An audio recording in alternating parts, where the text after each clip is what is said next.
காட்டை வந்து பாருங்க, அந்த காட்டுக்குள்ள நாங்க இருக்கிறோம். நாங்க குடுக்கறத கொண்டு போய் டஸ்ட்பின்ல போட்டுறாங்க சார். நாகை மாவட்டம் கீழ்வேளூர் ஊராட்சி ஒன்றியத்திற்கு உட்பட்ட கிராமத்தில் உயர்கல்வித்துறை அமைச்சர் கோவி செழியன் தலைமையில் நடைபெற்ற மக்களுடன் முதல்வர் திட்ட முகாமில் பங்கேற்று மனு கொடுக்க வந்த பெண் ஒருவர் தங்களுடைய மனுக்கள் குப்பை தொட்டிக்குத்தான் போவதாக குற்றம் சாட்டினார். கிராமத்தில் அடிப்படை வசதிகள் எதுவும் இல்லை என்று கூறி மனு அளிக்க வந்தால் போலீசில் பிடித்துக் கொடுத்து விடுவதாக அதிகாரிகள் மிரட்டுவதாகவும் ஆவேசமாக பேசினார். தெருவுல 5 பிள்ளை 6 பிள்ளை குழந்தை பாம்பு மலை எழுதி வருமா பூச்சிப்பட்டு காடு அது. அந்த காட்டை வந்து பாருங்க, அந்த காட்டுக்குள்ள நாங்க இருக்கிறோம்.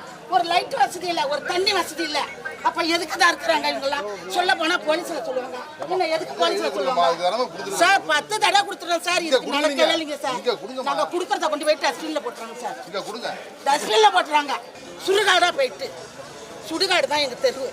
யாரும் எதுவும் செய்ய மாட்டேங்கிறாங்க. எல்லாருக்கும் சோரி சாருங்க வந்துட்டு இன்னும் கொஞ்சம் காலத்து எங்களுக்கெல்லாம் குஷ்டம் பிடிக்க போகுது அந்த தண்ணியில குளிச்சு. ஓட்டு கேட்டு வரும்போது கும்பிடு போட்டவர்கள் தற்போது குறைகளை கூறினால் சரி செய்ய மறுப்பதாகவும் அந்த பெண் குற்றம் சாட்டினார். அப்போது அங்கு வந்த திமுக முன்னாள் ஊராட்சி மன்ற தலைவர் அந்த பெண்ணுடன் வாக்குவாதத்தில் ஈடுபட்டார். தெரு கூட்டம் வந்திருக்காங்களா? எங்க தெரு வந்து பாருங்க, எங்க தெருவுல குப்பை கிடக்கிறது வந்து பாருங்க. அப்ப கொள்ளக்காடு மட்டும் இருக்கா, ஓட்டு கேட்கறது மட்டும் இப்படி ஒரு கும்பிட்டு போடுறாங்கல்ல. எல்லாம் இதெல்லாம் செஞ்சு கொடுக்க வேண்டியதானே?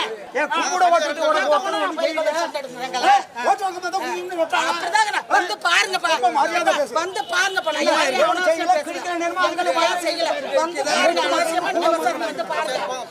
கோரிக்கையில கேட்டாங்க, எங்க கோரிக்கையை நாங்க சொல்றோம். அடிச்சு கொண்டாங்கிற பத்தி நான் கவலையே பண்ணலையா? எங்க ஊருக்கு அவ்வளவுதான் நான் சொல்லுவேன்.